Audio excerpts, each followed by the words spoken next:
അസ്സലാമു അലൈക്കും വറഹ്മത്തുള്ളാഹി വബറകാതുഹു.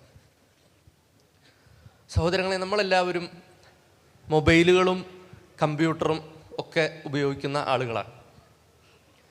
നമ്മുടെ മൊബൈലുകളിൽ അതല്ലെങ്കിൽ കമ്പ്യൂട്ടറുകളിലൊക്കെ ഒരുപാട് ആപ്ലിക്കേഷനുകളും സോഫ്റ്റ്വെയറുകളുമൊക്കെ നമ്മൾ ഇൻസ്റ്റാൾ ചെയ്യും. ഡാറ്റകളൊക്കെ ധാരാളം സ്റ്റോർ ചെയ്തും വെക്കാറുണ്ട്. പക്ഷേ നമുക്ക് തന്നെ അറിയുന്നൊരു കാര്യമുണ്ട്, ഈ ഡാറ്റ സ്റ്റോർ ചെയ്യണമെങ്കിൽ അതെത്ര വലുതാകട്ടെ ചെറുതാകട്ടെ, അതല്ലെങ്കിൽ നമുക്ക് ആവശ്യമുള്ള ഒരു ആപ്ലിക്കേഷൻ അല്ലെങ്കിൽ ഒരു സോഫ്റ്റ്വെയർ റൺ ചെയ്യണമെങ്കിൽ ഒരു നല്ല ഓപ്പറേറ്റിംഗ് സിസ്റ്റം ആവശ്യമാണ്. വളരെ സ്മൂത്തായി ഏത് ആപ്പ് നമ്മൾ ഇൻസ്റ്റാൾ ചെയ്ത് കഴിഞ്ഞാലും അതിനെ ഒപ്റ്റിമൈസ് ചെയ്തുകൊണ്ട് എത്ര അധികം ഡാറ്റ നമ്മൾ സ്റ്റോർ ചെയ്താലും അതിനെയൊക്കെ ഏറ്റവും സ്മൂത്തായി അതിൻ്റെ ബാക്ക്ഗ്രൗണ്ട് റണ്ണിങ്ങും അതിൻ്റെ യൂസേജും എല്ലാം കൃത്യമായി ഒപ്റ്റിമൈസ് ചെയ്ത് അതൊക്കെ കൊണ്ടു നടക്കാൻ അതിനൊക്കെ ആയിട്ട് നമുക്ക് നല്ല ഒരു ഓപ്പറേറ്റിംഗ് സിസ്റ്റം ഈ പറഞ്ഞതുപോലെ ആവശ്യമാണ്. എന്നാൽ ഈ സിസ്റ്റം ഒക്കെ യൂസ് ചെയ്യുമ്പോൾ ഈ ആപ്ലിക്കേഷനൊക്കെ നമ്മൾ ഫോണിൽ റൺ ചെയ്യുന്ന സമയത്ത് പലപ്പോഴും നമ്മൾ നേരിടുന്ന ഒരുപാടധികം പ്രയാസങ്ങളുണ്ടാവും. ചിലപ്പോൾ നമ്മുടെ ഫോണ് ഹാങ് ആയിട്ടുണ്ടാവും. ചിലപ്പോൾ ചില ആപ്ലിക്കേഷനുകളോ ചില സാധനങ്ങളൊക്കെ നമ്മുടെ ബാറ്ററി വല്ലാതെ ഡ്രെയിൻ ചെയ്ത് കളയും. ചിലപ്പോൾ ഉണ്ടാകുന്ന പ്രശ്നം നിന്ന നിപ്പിൽ നമ്മുടെ സിസ്റ്റം ചിലപ്പോൾ അങ്ങോട്ട് നിന്ന് പോവും, പിന്നെ വീണ്ടും റീസ്റ്റാർട്ട് ചെയ്യേണ്ടി വരും. ചിലപ്പോൾ നമ്മുടെ ഫോണ് നമ്മൾ ഉദ്ദേശിക്കാത്തൊരു ലെവലിലൊക്കെ ആയിരിക്കും ഇങ്ങനെ സ്ലോ ആയിട്ട് മൂവ് ചെയ്യുക. ഇങ്ങനെ പല പ്രശ്നങ്ങളൊക്കെ ഉണ്ടാവും. ഈ പ്രശ്നങ്ങളൊക്കെ കാണുമ്പോഴും ഇതൊക്കെ അഡ്രസ്സ് ചെയ്യുമ്പോഴും നമുക്ക് തന്നെ അറിയാം ഇതൊരു നല്ല ഓപ്പറേറ്റിംഗ് സിസ്റ്റത്തിൻ്റെ അഭാവമാണ്. നന്നായി വർക്ക് ചെയ്യുന്ന ഒരു ഓപ്പറേറ്റിംഗ് സിസ്റ്റം ഉണ്ട് എങ്കിൽ ഇതൊക്കെ വളരെ സ്മൂത്തായി റൺ ചെയ്യേണ്ടതാണ് എന്ന് നമുക്കറിയാം. ഇനി ഈ പറഞ്ഞ സിസ്റ്റത്തെയും ഈ പറഞ്ഞ മൊബൈലിനെയും ഒക്കെ നമ്മളായിട്ടൊന്ന് ചിന്തിച്ചു നോക്കുക. നമ്മളൊരു ഹാർഡ്വെയറാണ്.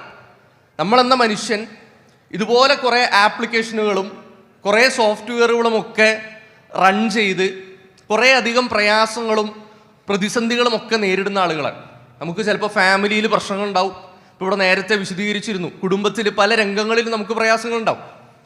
നമ്മൾ ഇടപെടുന്ന നമ്മുടെ ജോലി സ്ഥലങ്ങളിൽ നമ്മുടെ ഫോൺ ഹാങ് ആവുന്നത് പോലെ നമ്മുടെ ജോലി സ്ഥലങ്ങളിലൊക്കെ നമ്മൾ കുറേയേറെ പ്രശ്നങ്ങൾ നേരിടേണ്ടി വരും.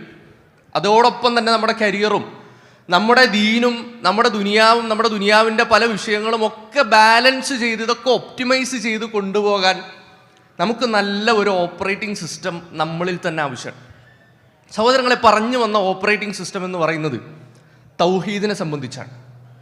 ഒരു മനുഷ്യന് അവൻ്റെ കുടുംബത്തിൻ്റെ പ്രശ്നങ്ങളാകട്ടെ, അവൻ്റെ ജോലിയിൽ ഇടപെടുമ്പോൾ അവൻ്റെ പ്രശ്നങ്ങളാകട്ടെ, ഏതേത് പ്രശ്നങ്ങളാകട്ടെ, ഈ പ്രശ്നങ്ങളെയെല്ലാം അവന് സ്മൂത്തായി ഹാൻഡിൽ ചെയ്യാൻ, അതൊക്കെ അവൻ്റെ ജീവിതത്തിൽ ഇങ്ങനെ കയറി ഇറങ്ങിപ്പോയാലും ഒരു കുഴപ്പവുമില്ലാതെ അവൻ്റെ പേഴ്സണാലിറ്റി അതിനൊക്കെ ഒപ്റ്റിമൈസ് ചെയ്ത് സ്മൂത്താക്കി മുമ്പോട്ട് കൊണ്ടുപോകാൻ ഒരു മനുഷ്യന് വേണ്ട ഓപ്പറേറ്റിംഗ് സിസ്റ്റമാണ് തൗഹീദ് എന്ന് പറയുന്നത്. നമ്മൾ നോക്കുക, നമുക്കറിയാവുന്ന വിഷയമാണ് നമ്മുടെ നമസ്കാരങ്ങൾ. നമ്മൾ ഒരുപാട് ഇബാദത്ത് ചെയ്യുന്ന ആളുകളാണ്. നമ്മുടെ നമസ്കാരങ്ങൾ, നമ്മൾ സ്വതക്കകൾ, നമ്മൾ ഇതിനു വേണ്ടി ഇപ്പോൾ സമയം ചെലവഴിച്ച് ഇവിടെ വന്നിരിക്കുന്നത്, നമ്മൾ ചെയ്യുന്ന ഹജ്ജ്, അങ്ങനെ ഒരുപാട് കഷ്ടപ്പെട്ടും ഒക്കെ ഒരുപാട് പ്രയാസം അനുഭവിച്ചൊക്കെ ഒരുപാട് ഇബാദത്തുകളൊക്കെ ചെയ്യുന്ന ആളുകളാണ് നമ്മൾ. പക്ഷെ ഈ പറഞ്ഞതുപോലെ ഒരുപാട് ആപ്ലിക്കേഷൻ ഒക്കെ ഇങ്ങനെ റൺ ചെയ്യുന്നുണ്ട്. പക്ഷേ ഇതൊന്നും സ്മൂത്ത് അല്ലാത്ത ഒരവസ്ഥ ആലോചിച്ച് നോക്കുക. ഇതൊന്നും അള്ളാഹു സ്വീകരിക്കാത്ത ഒരവസ്ഥ ആലോചിച്ച് നോക്കുക. അതാണ് തൗഹീദിൻ്റെ അഭാവം എന്ന് പറയുന്നത്.